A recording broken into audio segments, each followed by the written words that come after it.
Intro. The paradox. Bruce Lee never won a professional fight. He never held a championship belt. He never stepped into a boxing ring for a paycheck. Yet the greatest killers on earth today, the elite of the UFC, call him their father. This isn't a story about a movie star who knew karate. It's the story of a man who broke the world's perception of what a human body is capable of. This is the truth behind the dragon. Part 1. The Street Fighter.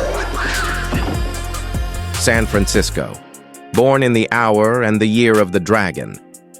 But Bruce wasn't raised in luxury. He was forged in the unforgiving gutters of Hong Kong. By day, he was a child actor, appearing in 20 films before he could even drive. But by night, he was a street gang leader looking for trouble. 1953 changed everything. After a brutal beating left him humiliated, Bruce sought out the legendary Ip Man to learn Wing Chun. He didn't want art. He wanted weapons. He practiced his punch on water buckets until his knuckles were raw and bleeding. But the streets were getting too hot.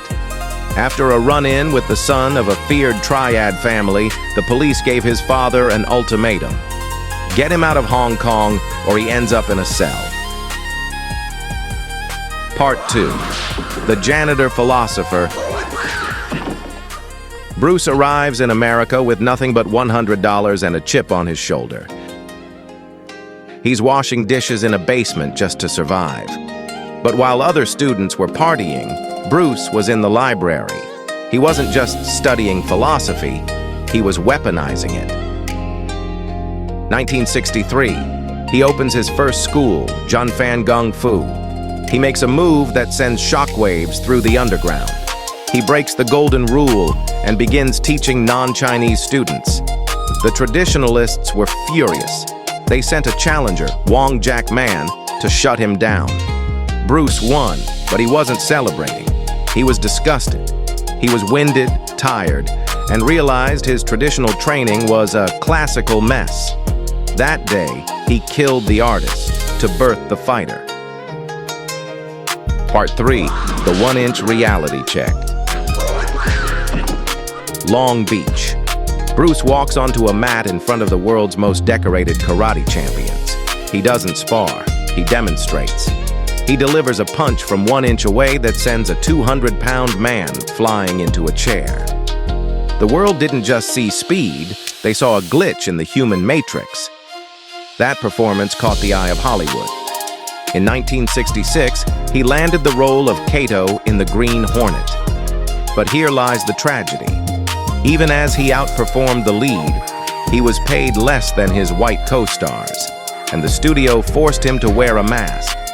Hollywood wanted his body, but they were terrified of his face. Part 4. The Broken Dragon.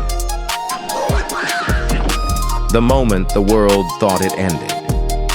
During a routine morning workout, Bruce felt a sickening pop, a sacral nerve injury. Doctors were cold. You will never kick again. You'll be lucky to walk normally. For 6 months, Bruce lay flat on his back in a hospital bed. Most men would have faded into obscurity. Bruce used the time to fight a different war. He wrote thousands of pages on combat, psychology, and life. He didn't just heal his spine, he rebuilt his soul. Those notes would eventually become the Tao of Jeet Kune Do. Part 5. The Global Explosion. Hollywood rejects his pitch for a show called The Warrior, giving the lead to a white actor instead. Bruce's response was simple. Fine, I'll go where I'm celebrated. He returned to Hong Kong. When his film The Big Boss premiered, the theater was dead silent as the credits rolled. Then, a literal riot of cheers. He wasn't just a movie star anymore. He was the living embodiment of defiance for an entire continent. He was forcing the West to look him in the eye. Part 6. The Ghost in the Machine. July 20th, 1973. Just 6 days before the global release of his masterpiece Enter the Dragon, the world stopped. Bruce Lee died suddenly in Hong Kong from cerebral edema. He was only 32 years old. The man died, but the icon became immortal. He didn't leave behind a rigid style to be copied. He left behind a question. Are you following a tradition, or are you finding yourself? Why he still matters. Strength isn't about the belt you wear or the trophies on your shelf. It's about the person you become when the world tells you no. Bruce Lee proved that the most powerful weapon on earth is a mind that refuses to be bound. If you're tired of being normal, be like water. Subscribe to join us as we deconstruct the legends who broke the mold. What's your favorite Bruce Lee quote? Let us know in the comments.